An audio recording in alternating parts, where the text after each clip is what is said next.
Hello, je viens de déposer ma fille à la crèche et en passant là, en rentrant à pied, je viens de voir ça.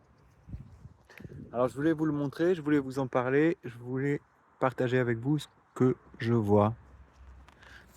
Moi, mon rêve, c'est d'avoir un jardin qui soit suffisamment rentable, suffisamment efficace, suffisamment agréable pour que je puisse produire de la nourriture pour mes voisins, bien gagner ma vie, ne pas me tuer à la tâche et préserver mes environnements, les environnements, c'est-à-dire pas complètement polluer la planète, pas complètement polluer visuellement mon quartier, pas complètement polluer ma ville, faire quelque chose qui soit cohérent, qui soit intelligent, qui soit bien fait, quoi. Et du coup, quand je vois un terrain comme celui-là, je vois tout de suite le jardin rêvé que j'aimerais bien y faire. C'est ça que je vois. Et la question, elle se pose pour moi parce que j'ai presque réussi. Mon, mon système, il est presque fini. J'ai presque résolu tous les problèmes pour créer le jardin parfait dont je rêve.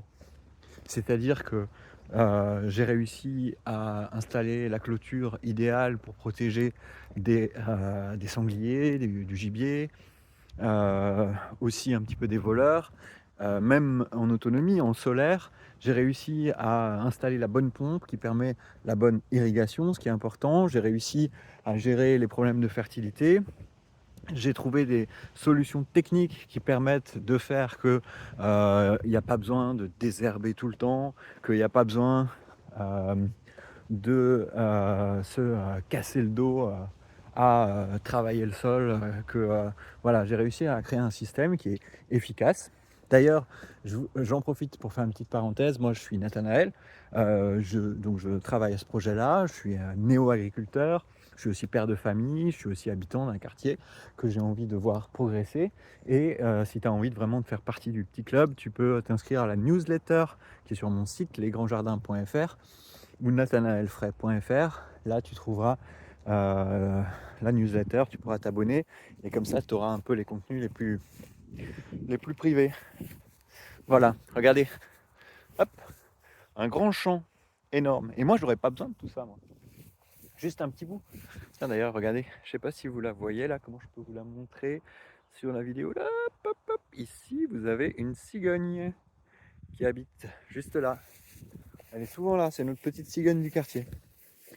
Bon, voilà, c'est-à-dire que, à partir du moment où j'aurai réussi à finir, à vraiment faire mon jardin parfait, une fois que j'aurai fait basculer tous ces obstacles et que j'aurai atteint le niveau, que je recherche, et j'y suis presque, comme je disais, hem, et bien, la question ce sera aussi: où ça? Et toujours quand, je trouve un jardin, quand je trouve un espace pour faire un jardin, un espace qui est suffisamment grand, ça a pas besoin d'être géant, mais c'est un peu plus que, 10 m², quoi. Disons qu'à partir de, 500 m², on peut faire quelque chose, ou peut-être c'est plus réaliste de dire, 1000 m², 10 arts. Ça, c'est à peu près, on va dire le minimum, mais tous les terrains que je trouve qui font au moins 10 arts et qu'on me propose, là, dans la banlieue dans laquelle je vis, bah, c'est les terrains qui sont pourris, qui sont loin, inaccessibles, qui ont des défauts, qui ont des gros problèmes, et donc personne ne veut en fait. Mais les agriculteurs, ils ont énormément de terre, ils ont leurs grands projets avec des centaines d'hectares pour lesquels ils touchent plein de subventions.